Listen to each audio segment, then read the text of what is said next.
किसान भाइयों एवं बहनों, आप सभी का स्वागत है।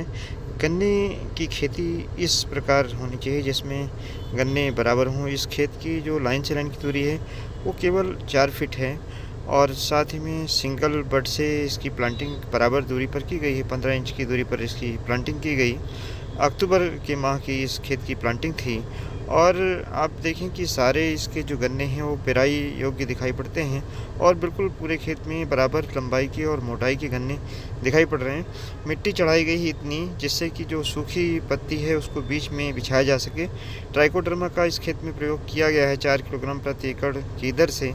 साथ ही में 4 bag single super phosphate, 1 bag muriate of potash, 1 bag urea बुआई के समय डाली गई और 25 दिन बाद फिर से 1 बैग सिंगल सुपर फास्फेट के साथ में 25 किलोग्राम यूरिया और 25 किलोग्राम म्यूरेट ऑफ पोटाश का प्रयोग किया गया था और 3 बार एनपीके वाटर सॉल्युबल का स्प्रे इस खेत में किया गया है और आखिरी 2 स्प्रे में वेबस्टीन का भी स्प्रे किया गया जिससे कि फंगस जैसे रोग ना पाएँ। और बुआई के शुरुआत में ट्राइकोडर्मा आखिरी जुताई पर प्रयोग किया गया है। एक और ख़ास बात है इस खेत की कि इसमें 40 कुंतल प्रति एकड़ की दर से गोबर की सड़ी हुई खाद का प्रयोग किया गया। साथ में बायो फर्टिलाइज़र उसमें मिलाया गया जिससे कि बराबर न्यूट्रिशन इस प्लाट को मिला है। और जो किसान हमारे सचिन जी थे, इनका प्लाट है, काफ़ी बेहतर इन्होंने इसकी देख रेख की है। नीचे की पत्तियां उतार दी गई। किसान भाइयों, नीचे की पत्ती आप उतार सकते हैं अगर आपके जो खेत हैं उसके आसपास गीदड़ का अटैक नहीं है और साथ ही में आपको ये लगता है कि सुरक्षा हम कर लेंगे तो आप एक बार एक लाइन की पत्ती उतार कर देख लें। अगर कीड़े मकोड़े और गीदड़ इसमें अटैक नहीं करते हैं तो पत्ती उतार सकते हैं। पत्ती उतारने से ये फ़ायदा होता है, जो पुरानी पत्तियां पौधे से अपना पोषण लेती हैं वो ख़त्म हो जाती हैं, उसके नीचे जो कीट बीमारी होती है वो ख़त्म हो जाती है और ये पत्तियां नीचे डाल देते हैं तो इससे जो इरोजन है सॉइल का वह रुक जाता है, यानी मिट्टी ख़राब नहीं होती है और साथ ही में ये सड़ करके खाद के रूप में भी परिवर्तित होने लगती है।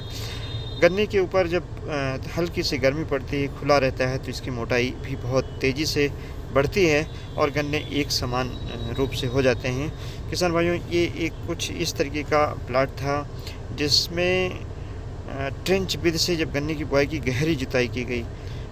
कितनी गहरी? 30 से 35 सेंटीमीटर गहरी जुताई की गई। जब गहरी जुताई आप करते हैं तो गन्ने की जड़ें सब सॉइल मॉइस्चर यानी ज़मीन के अंदर की नमी और ज़मीन के अंदर के जो पोषण तत्व हैं उनको ले पाता है और साथ ही में ये भी फ़ायदा है कि ऊपर की जो हमारे उपजाऊ ज़मीन है उसकी गहराई नीचे तक बढ़ जाती है जिससे पौधे की जो जड़ें हैं यानी राइजोस्फीयर उसका बढ़ जाता है और साथ ही में जो सॉइल मॉइस्चर का अपटेक है, सब सॉइल मॉइस्चर का अपटेक और माइक्रोन्यूट्रिएंट्स जो घुले हुए माइक्रोन्यूट्रिएंट्स हैं उनका अपटेक बेहतर होता है।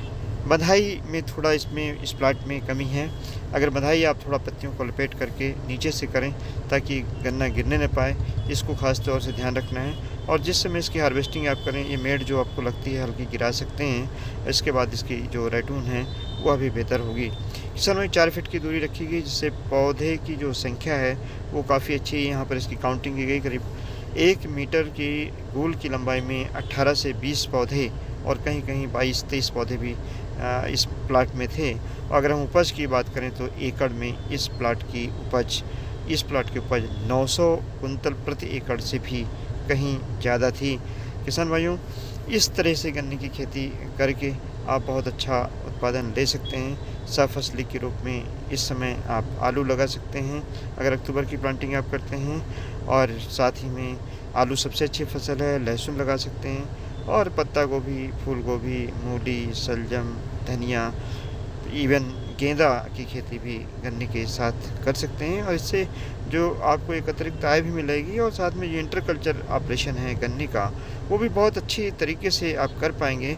मुझे लगता है कि ट्रेंच विधि से गन्ने की खेती करके और साथ ही में अगर छोटे ट्रैक्टर और जो पावर टिलर्स होते हैं इनका इस्तेमाल कर लें तो गन्ने की खेती की जो लागत है उसको काफ़ी हद तक कम किया जा सकता है, क्योंकि 200 रुपये प्रति बीघे की दर से ज़्यादा जो खर्चा आता है निराई गुड़ाई का, अगर आप मैनुअली आप करते हैं तो ये करीब 800-900 रुपये आता है और टाइम से कर भी नहीं पाते हैं। तो ये मैकेनाइजेशन आप कर सकते हैं। आपका बहुत बहुत धन्यवाद। जय हिंद, जय भारत।